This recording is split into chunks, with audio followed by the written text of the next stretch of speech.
సై ఎవరు అంటున్నారు సై అని? చంద్రబాబు నాయుడు సై అంటున్నారు.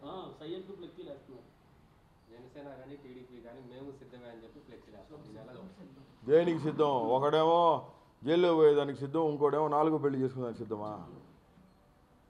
చెప్పాలా? దేనికి సిద్ధం?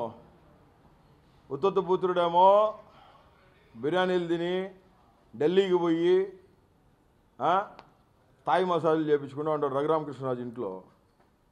ఇంకొక పుత్రుడేమో రోడ్ల మీద పడుకునేదానికి సిద్ధం, ప్యాకేజీ తీసుకొని హోటల్స్కి అటు ఇటు తిరిగేదానికి సిద్ధం, కార్వానుల్లో ఆడపిల్లల్ని పాడు చేసేదానికి సిద్ధం దత్తపుత్రుడు. దీనికి సిద్ధం. చంద్రబాబు నాయుడు దేనికి సిద్ధం? కాటికి సిద్ధం లేదా జైలుకి సిద్ధం. ఇది తప్ప వీళ్ళందరికీ ఒక రంకుమొగుడు వచ్చాడు బాస్. ఆ రంకుమొగుడు పేరే వైఎస్ జగన్మోహన్ రెడ్డి. ఒక విషయం గుర్తుపెట్టుకోవాలా, నువ్వైనా నేనైనా ఈ మీడియా ముందు నేను ఏం మాట్లాడినా రేపొద్దున నన్ను దీవించాల్సింది అల్టిమేట్గా ప్రజలే.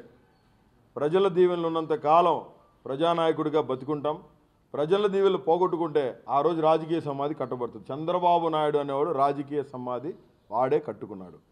Chapter close. కాబట్టి దీని అందరూ గమనించాలా.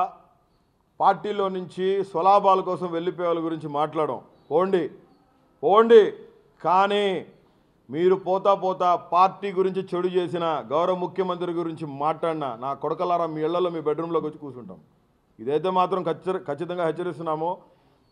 భరత్ రెడ్డి కౌంటౌన్ స్టార్ట్ అయిందండి. ఖచ్చితంగా అయితే ఇడిచిపెట్టను, వాని కథ తెలుసు. ఎందుకంటే వాడు మందు దాగి క్వార్టర్ మందు కోసం కొరటిపాడు బారుల దగ్గర కింద పడిపోయి అడుక్కు దొబ్బే పరిస్థితి వాంది. సిమ్స్ కాలేజ్ డైరెక్టర్ని పెళ్లి చేసుకోకముందు వాడి పరిస్థితి. సిమ్స్ కాలేజ్ డైరెక్టర్ని పెళ్లి చేసుకున్న తర్వాత కూడా చాలాసార్లు శిరీష గారిని ఆడు బ్లాక్మెయిల్ చేసినట్టు చాలా కథనాలు ఉన్నాయి. ఒకటే అడుగుతున్నా, అక్కడ నీకు చెప్పుకుంటున్న నీ కూతురు నీకు పుట్టిందా? రాంబాబు అనేవాడు ఎవడు? నెక్స్ట్ మీడియాలో ఖచ్చితంగా దీన్ని రివీల్ చేస్తాను. సిమ్స్ కాలేజ్ భరత్ రెడ్డి అనేవాడు ఒక పెద్ద రేపిస్టు. తల్వాకర్స్ జిమ్లో అమ్మాయిల్ని పటాయిచ్చే 420 నా కొడుకు భరత్ రెడ్డి గారు. చాలామంది పెద్దల పేర్లు చెప్పుకొని వైజాగ్లో దందాలు చేస్తుంటే కొట్టి తరిమేశారు కాబట్టి ఈరోజు పార్టీలోంచి బయటికి వెళ్ళిపోయాడు. ఏం మాట్లాడుతున్నాడు వాడు? రాజధాని విషయం మాట్లాడుతున్నాడు. రాజధాని చూసి వాడు చెలిచిపోయాడంట. వాడు కొడుకు ఆడుతున్నాడు. వాడు కొడుకు అంతా బుడతగాడు. అసలు వాడు కొడుకేనాడు? ఆడేం మాట్లాడతాడు? రాజధాని గురించి 3.5 సంవత్సరాలు చెలిచిపోలేదా? నువ్వు 4.5 సంవత్సరాలు చెలిచిపోలేదా? నిన్నగా మన పార్టీలోంచి బయటికి ఏం మాట్లాడుతాను? దీన్ని ఫేస్ చేసేదానికైతే సిద్ధంగా ఉండాలని చెప్పి మనస్ఫూర్తి తెలియజేస్తున్నాను.